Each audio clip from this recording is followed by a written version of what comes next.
Hi, everyone. Today I have with me Cassandra Griffin, registered massage therapist and yoga teacher. Thanks so much for being here, Cass. Yes, thank you so much for having me. So excited to be here. Let's start off by you telling us a bit about yourself, your massage practice, your yoga practice. Tell us a little bit about yourself. Yeah, I truly believe I should start. I know everybody, we always jump into our careers and what we do, but I just wanted to, before I get there, just start by saying that I truly believe that I was put on this earth to help and heal people. So I knew from a very young age, and I'm very lucky of that, at 15, that I wanted to be a registered massage therapist. I was like, you know what? Yes, like this is my talent. I'm going to go with this. And then I did. I made that my goal. So I'm a lover of helping people, and it's truly my passion. So then we can dive into my career passions, which is, the basis of helping people. So I've been a registered massage therapist. I'm in my 10th year, which is so exciting, such a milestone to hit as well, especially because we are known to have short-lived careers. So when you make it to like that decade, you're like, yes, I passed what they, I passed what they said we wouldn't in college, because we have a 5-year career span. That's what I was told in college. So that's when I knew I had to be a huge advocate and practice what I preach. And I've been doing that for 10 years. And that's why I'm still happy and able to say that I'm still doing it. And I absolutely love it. Truly is my passion. The body is so fascinating, and I just love it. I nerd out all the time at work, when I was able to work, and now, and it's just so great. I'm coming up to year 1 of being a yoga teacher in a couple of days, actually. And I always wanted to add that. Like, I always knew I had to add a number 2 to my career, just to help with the longevity, because I got into my career at such a young age. And I was afraid for a very long time, because teaching yoga is completely different from massaging. So it was definitely going to be taking me out of all my comfort zones. But I hit a wall in my career, and I thought, this is time. So I booked my flight and head to Costa Rica to do my full 21-day immersion, my 200-hour in vinyasa. And so I'm very happy to officially have added that to my modalities for almost a year now. And so combining my two passions has been a dream for about 4 years, and I'm finally doing that. So all the dots are lining up now. I really do emphasize through my offerings the importance of getting to know your body better and listening to your body. So you can always guarantee that you will get that from me and the knowledge to help you do that. So I host workshops, and I push that out through both of my practices. So it's a little blurb. And I've attended one of your workshops where you combined both both the yoga and the massage, and it was amazing. It was one of my favorite workshops that I've attended, and I'm looking forward to when we can do that again, hopefully soon. Yes, and that's why I love the restorative yoga and massage. So that's that's truly where, aside from my self massage and yoga workshop, where I teach you how to self massage and then we do yoga, this is kind of the reverse of that, where we do yoga and then I go around and massage you, right? So you get the best of both worlds, which is what I always try to do, because that's kind of what I like. So yeah, can't wait to be able to offer that again, because it's so special. Like, we all need to take that time for ourselves, and to be able to, again, like, we get to learn and listen to our own bodies when we slow down, which is why it's a special one. So I am really eager to get back at her place offering that. For sure, and I will be there. So we're recording this during COVID-19, and you just touched on how, slowing down really allows us to listen to our body. So how are you paying attention to your body, and what are you doing to take care of yourself in this time? Yes. So being, and I know, as you know, self-employed entrepreneurs, you're always thinking like 10 steps ahead. So you're never necessarily stopping, because you're always like, okay, I'm here, but then you're thinking of like the 5 other things that you're going to do when that kind of subsides. So you're always going. And that was me, right? Especially putting another career in within this year. It's been a pretty packed year where I was always running, and I loved it. I absolutely loved it. And then COVID happened, and it forced you to slow down. And you don't realize how fast you're going until you are seriously put at a halt. So I've enjoyed the slowdown of COVID, and just really taking care of myself. So because I'm a huge advocate of listening to your body and getting to know your body better, I took this time to get to know my body better, because I thought I knew it. I was like, I know my body, I'm very in tune, and I am very in tune with my body because I have to be, so I can teach others. But there's certain things and aspects in your life that you don't realize because you're going like this. So you take care of what you think you know at that time. That there was a lot that I didn't know that I had to take care of. It. One of them being to see you, and really taking control of my digestive health, which is a problem, and it's an everyday thing. And so now I'm finally able to do that for myself. And that has been such a game changer for me, because now I'm really listening and I'm really tuning in because I have the time to, right? So that is going to make me a better therapist and a better yoga teacher when all this is over, because I did that for me. So now I could really, even more so help people. So my workouts have changed a lot. I just love taking care of my body in the sense of movement, and doing yoga has been awesome because I didn't have time to do it by myself. I went to studios, which is fantastic, but being able to do it on your own really helps you to get more in tune with your own body. So that's my yoga practice has grown so much in this time as well. And my self massage, which I do all the time, that's why I push it so much, because I have to, has been right up there as well, because I also can't see my massage therapist. So I've been taking my own advice through COVID. Seriously.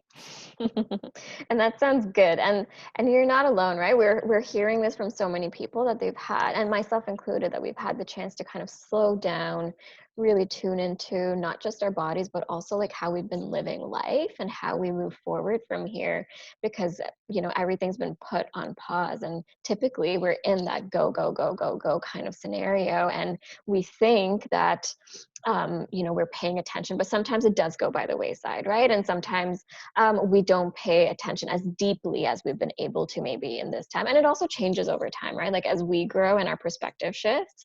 So Yes. it's really nice to hear that you're doing that. And the self massage, we're going to actually do that today. So I'm really excited to get to that at the end of this video. But Me too. first, let's talk about your massage and yoga practice. Where do you find most people carrying their tension and stress? Like, what are you finding in people's bodies? What are people saying to you? Yes. So I always tell people I treat all walks of life. And that is true, right? Because you just never know who's going to walk through those doors and what they're going to present with. I will say, though, that I treat a lot, I would say majority of my clientele are those that work at an office. So are seated most of the day, staring at a computer. I would say that's the bulk of my clientele. So a lot of, back, neck, shoulders, I would say those are the majority of my treatments. However, I could have all five of my clients that day could be back, neck, shoulder treatments, but they're all going to look so different, and they're all going to present so different, because we're all different, right? Even though five people may work at a desk, they're all going to have different things, because we all have different pasts of things that we've done to our bodies, things that you may have taken, things that you just may have done to have gotten you to this point, right? So there's so many different things. That's why sometimes that's a gray area. But I will say for certain that the back, neck, shoulders really take majority of it. I would say we all carry everything. Not everyone, but majority of us carry like the weight on our shoulders. Like that is a true statement. We truly do. And I find too, whenever anything goes on in our minds have a lot to do with how we hold what we hold into our bodies, right? So stress, any emotion, right? Whenever we feel that, our shoulders just start to do this. How I relate to that is we go back to embryonic state, right? So when we feel those panic, stress, any of those emotions, we go back with like what is comfortable. Not necessarily is this a good thing. Maybe when we were in embryonic state, it was great. It kept us cozy and warm and things like that. But now, it causes other things. But that's how I tell people. That's why I think we do that, right? It's because we're just going back to what we're used to, and it's cozy, it's comfortable, it's comfort. Not necessarily, though, is it a good thing for us? So a lot of my clients are like, can you just, follow me around and push my shoulders down all day? And I get that, because sometimes and that's where, getting to know your body better and listening to your body really comes like right here, right? Because if you feel stress, check out where your shoulders are in space. They're probably up here or lopsided. We're all a little bit lopsided, and that's completely okay. We never want to be the same on both sides. I always just have to say that. But you'll always find that you're like tilting to one side, or so like that's why I try to emphasize so much, listen to your body, because when you feel something, check in. What are you doing? Right? That little switch can make such a difference in the days to come. It doesn't have to be such massive movements. It's just paying attention to those little things, because it's the repetitiveness as to why we have like chronic pains and things like that. It's our repetitive everyday things, right? So I see a lot of that. And then what usually happens, because when people are sitting at a desk, it's a whole body thing, right? So when we start to heal one area and everything starts to feel good, the lower part of the body starts to kick in. Like, don't forget about me, I'm still here too. So that's why that's sometimes a hard one to answer, because it's sometimes the whole entire body, because we overuse everything no matter what career you're in. But everything's compensating for something, right? But I would definitely say the upper body is majority for sure. Yeah, and you touched on the point that I was going to actually bring up and ask you about, is a lot of people carry their attention in their in their shoulders and their neck and their back and stuff like that. But oftentimes it's also like everything's connected, right? So it's not just like working on that is going to fix everything. Oftentimes, or pretty much all the time, we have to work on the other areas as well. I know for myself, if I go for a massage, it'll have a more lasting effect if I get them to work on my whole body and work on all the channels, move the lymph everywhere, right? So we always kind of get hyper focused on the actual pain point, but the pain also sometimes, or the tension sometimes, is also, there's contributing factors from other areas. Mm-hmm. So I really love that you touched on that. And then what would you say to people? Obviously, you alluded a little bit to this. So, listening to your body. And as soon as you said that, I know my shoulders came down a little bit from up here. So what tips Great. or advice would you give to people who have, who carry chronic tension, or they have spots that might flare up for them often? Like, what are some of the strategies that you recommend? Not a lot of people like it when I tell them this, because it's homework. They're like, oh, damn, like, why can't you just help me, like, just fix it? I'd love to, but then you'd never be able to get an appointment with me if we just fix things like that, right? That's not the way the world works. Rome wasn't built in one day. That's what I tell people. So when people come in, I always have to say, we have to get to the root of the cause. I would say that's the biggest thing. And what I tell people, let's get to the root of why it's happening. It's easy to treat symptoms, but then we're just putting a Band-Aid, and it's always going to come back. You're always going to say, oh, I had a week of relief, but it's back. I know, because we're putting a Band-Aid on it. We're not getting to the root of why it is happening in the first place. And this is where that homework comes in, because what people don't realize is a car accident that we got in 10 years ago completely will have an impact on today. So when you get that low back pain and you're like, I don't know what happened, it just came out of nowhere.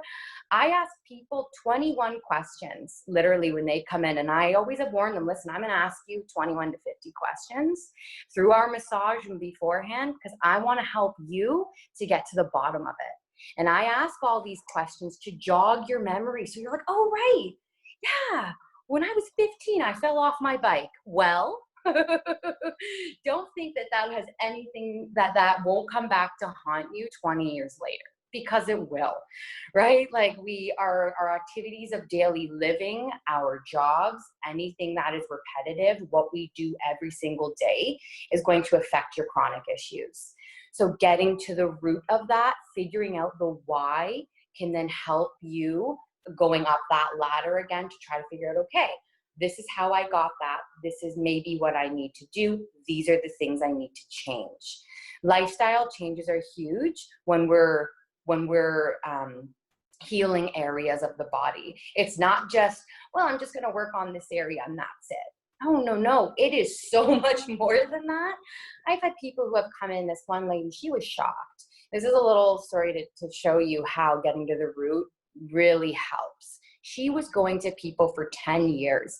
This therapist, that therapist, going, seeing this person, that person, just trying everything, and nothing was working.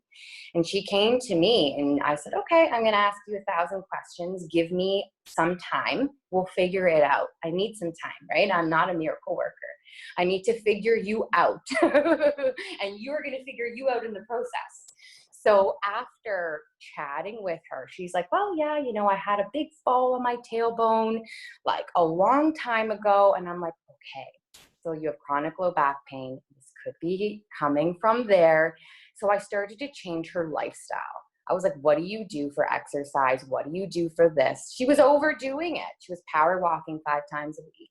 That's not going to help your low back pain, So I was like, you need to adjust everything. So I put her on like a different little bit of a workout plan, told her to adjust things there, adjust things in other areas, get a standing desk or get a kneeling. So something you can put those knee seats are kind of things you just put your knee on it, give yourself different things in the day, stop being so sediment.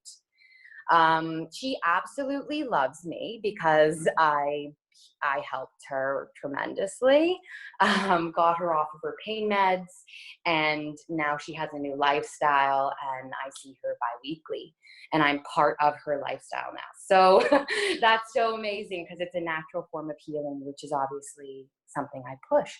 So when we figure out the root of the why is how we can then start to make minor little adjustments. So then we can help get to know why we have our chronic issues and then start to heal them so they don't become so chronic. Yeah, I love that. And I love that you share that story because oftentimes, especially with pain, I find people get hyper focused on the sensation of pain and really treating the pain as its own, individual entity. But like you said, there's so many different factors that are at play here. And even from my perspective, I always tie in, hormones and stuff like that to this. There are dietary and lifestyle changes in terms of even like our mindset that can impact how we perceive pain, how we experience our bodies, right?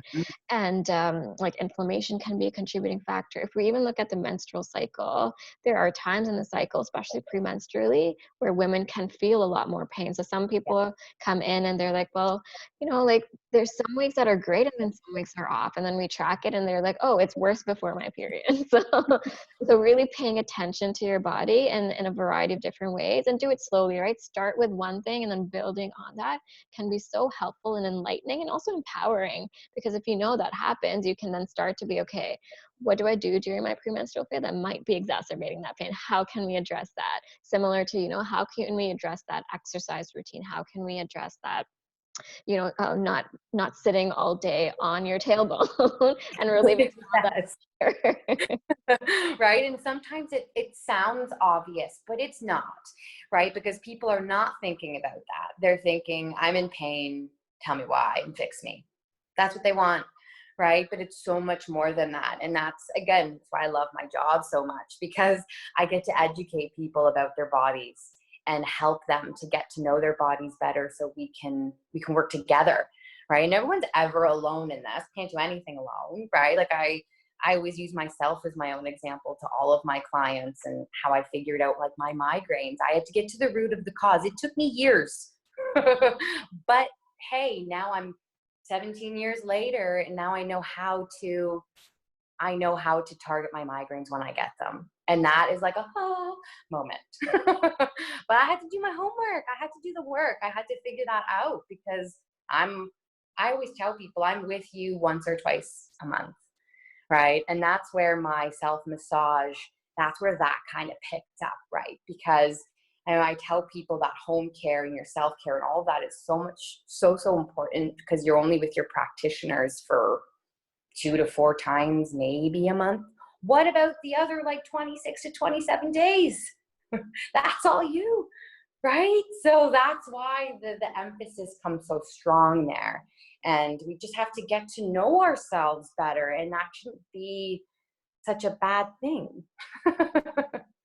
For sure. And I, even like similar to you, I always kind of like warn my patients as they come in. They're like, I'm like, you're gonna have to do homework. I'm like, this is a collaboration. This is not like a, you do it once and then that's done, because health is a journey, right? Like, and those little things sometimes I go by the wayside, like getting up after sitting down for like 2 hours or something like that, or bringing your shoulders down, which I was up here again.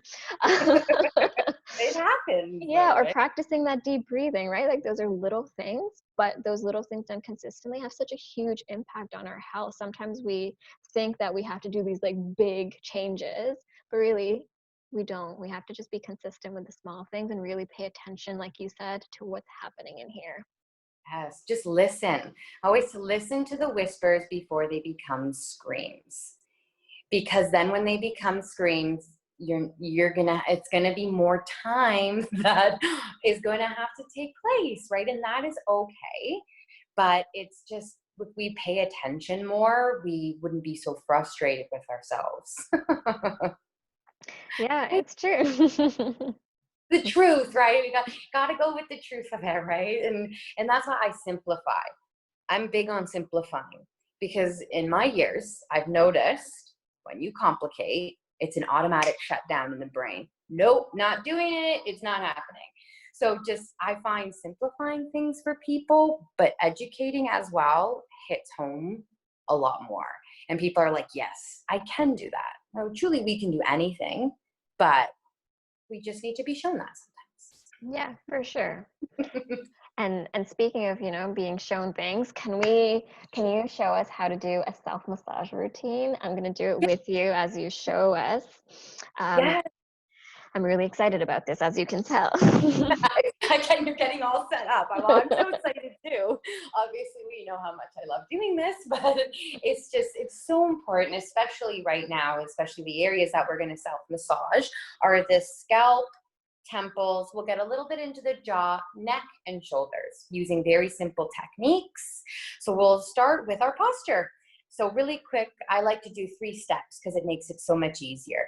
So we'll draw our navel closer to our spine. So that's just going to kind of help to straighten our back very gently. So we're not going to like hardcore suck in our stomach or anything like that. Just imagining that we're drawing the navel a little bit closer to the spine. And that in itself is going to automatically straighten your back. We're then going to pull the shoulders away from the midline. So then you'll notice how much you may round. It's okay, we all do. And then lower the shoulders away from the ears. That will also show you, oh my goodness, didn't know they were up there. Then just relax your hands on your knees. And just take a couple seconds to take in how you feel. It's probably very different from what you're used to. And that's why sometimes a lot of people don't like to adjust their posture because it doesn't feel good. But it's a practice in itself, and it's just something to keep in mind when you're at your desk, when you're seated, when you're standing, anytime. Just come back to your posture very easily. And that's always good before we start to self-massage, because if we have poor posture when self-massaging, it kind of backtracks what we're trying to do. And we don't want to over-compromise when we're self-massaging. So starting with the scalp, we're going to come into kneading. So we're going to use all of our fingertips. So kind of like the claw. I like to say Jim Carrey, the claw. A lot of people like that from Liar Liar. It's a great way to know. And then we're going to move in circular motions, going one way and then the other. So you can start right at the top of the scalp And you're just going to move in circular motion. So kind of like where you would imagine we're drawing the line in the part of our hair, you can kind of start there. If you don't have any hair, that's okay. Just go into the middle of your skull. And then you'll kind of move your way down to your ears. So you're going from the center of the scalp down to the ears. If you want to close your eyes, that I do, it happens naturally for me. And you're also able to feel more of what's going on underneath your fingertips. So this also helps with the whole listening to your body, getting to know your body better by saying to yourself, maybe, oh my gosh, what's happening? How are these muscles in my scalp having nuts? And I didn't even know that those were there, right? So we often don't. And then coming all around the scalp. So even coming around to the back, coming into those circular motions. Don't worry about your hair. That's what brushes are for. And if you don't have any hair, kudos. So you're just going to keep going. Then you don't have to worry. And then you're just going to keep on going, right? So you can get as creative and you can spend as much time as you would like. This is really great for headaches, TMJ, anybody that is a lot with facial expressions. So if you can admit to yourself that you hold a lot of facial expressions, this is really, really good for that. So it's just great. Gum chewers, jaw clenchers, all of that going right into the, right above the ear there is going to be your soft spot, and maybe a spot that, you know, you're going to know how tight you are. Using a pain scale with yourself when self-massaging is so important. We never want to go more than what we can tolerate. So always stick within your tolerance. If you have to use your pain scale where 10 is the most, 1 is the least, try to stay within your tolerance. Never go to a 10. We never want to be there. That's never the aim of the game. But staying between 7 and 8 and slowly taking yourself down to a 3, a 2, or a 1. Very important to always work both sides when self-massaging as well. You'll feel a little lopsided if you don't. You don't want that because it feels weird. Trust me. If you even try, you just massage one shoulder and not the other one, you literally will feel like I'm so relaxed and not on the other side. Very good. I love how you just really went for it. That's awesome. So we'll now come into the temple. So because now we're working on a bit of a smaller area, our technique is going to be a little bit different. So because it's a smaller area. So we'll use our index and our middle finger, still keeping the circular direction. So again, I like to simplify. So we're going to keep it simple. So using both fingers coming on either side of your temples. Now, when you get right on your temples, if you feel a little bit of veins, just come back slightly. And then that's kind of where you'll start. Because if you massage over your veins, it just may not feel that great. So just massaging there, and this might be like a sweet spot for some people, especially if you have TMJ. So you can then gently, from there, you can hang out here for as long as you'd like. You can even come more to the front a little bit, just lighten up the pressure as you get a little closer to your eyes. And then you can come right back to that sweet spot that we started at. And then we're going to gently glide down. So using our circular motions, we are now going to start to glide. And we're going to go right down to our jaw. Right down to the jaw muscle. And then we're going to let go of our left hand. So we're only going to massage with our right side first. With the jaw, we only want to massage one side at a time. I only say this because sometimes massaging both at the same time might give you a bit of a headache, depending on how tight you are. So with the jaw, rule of thumb, one at a time. So if you want to locate that muscle that is probably going to be the tightest, clench your jaw. When you clench your jaw, the muscle that's popping out at you, that's where you want to go. So that's where, you know, a lot of us clench our jaws, especially when stressed. Gum chewers, again, TMJ, this one's for you. If you come over again, any of those, you're like, oh my goodness, come back to that pain scale and start to release slowly and staying within your tolerance. And then you can also come around the jawline. So use your jawline as your guide. I always say, give the front of the chin a little bit of love.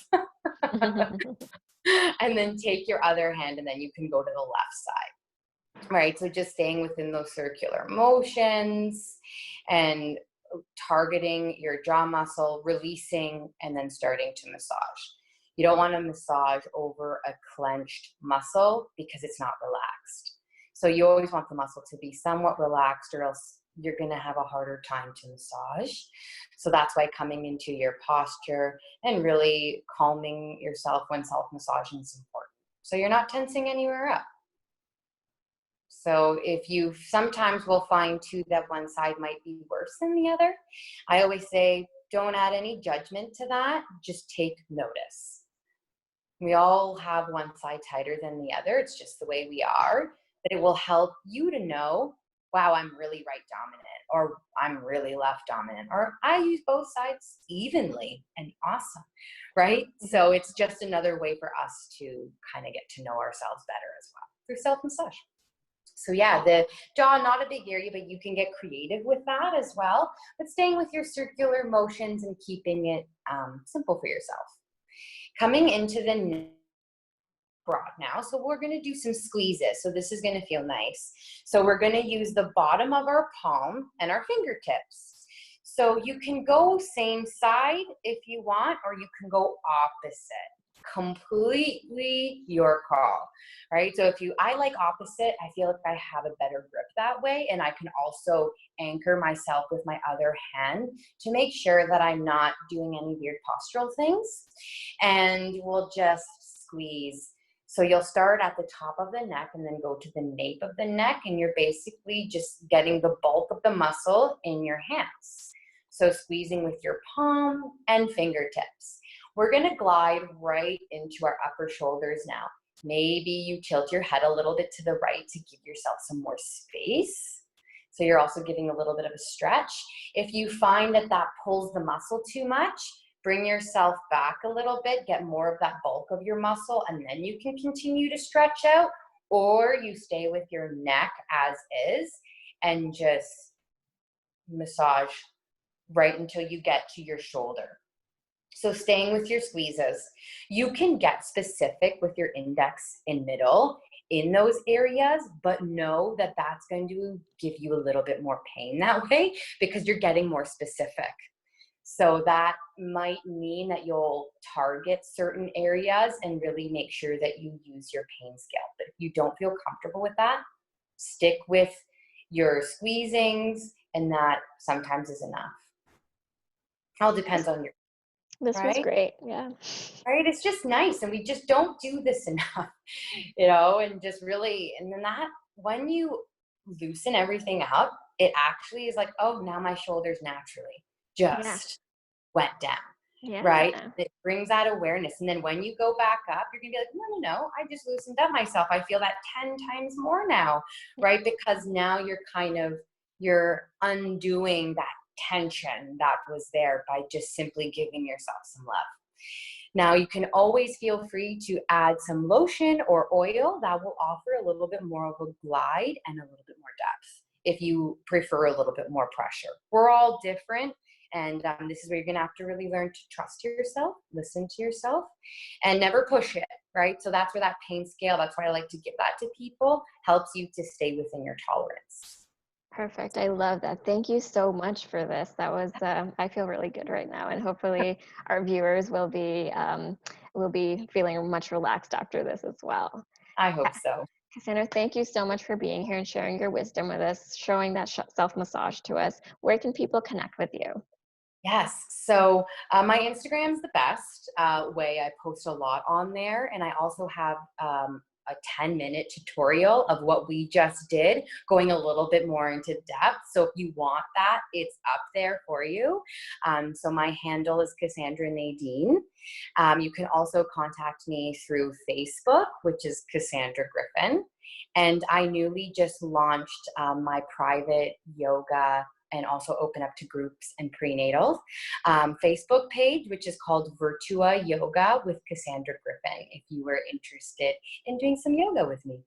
Perfect. And I'll throw the links to those in the video description. Thanks once again, Kat.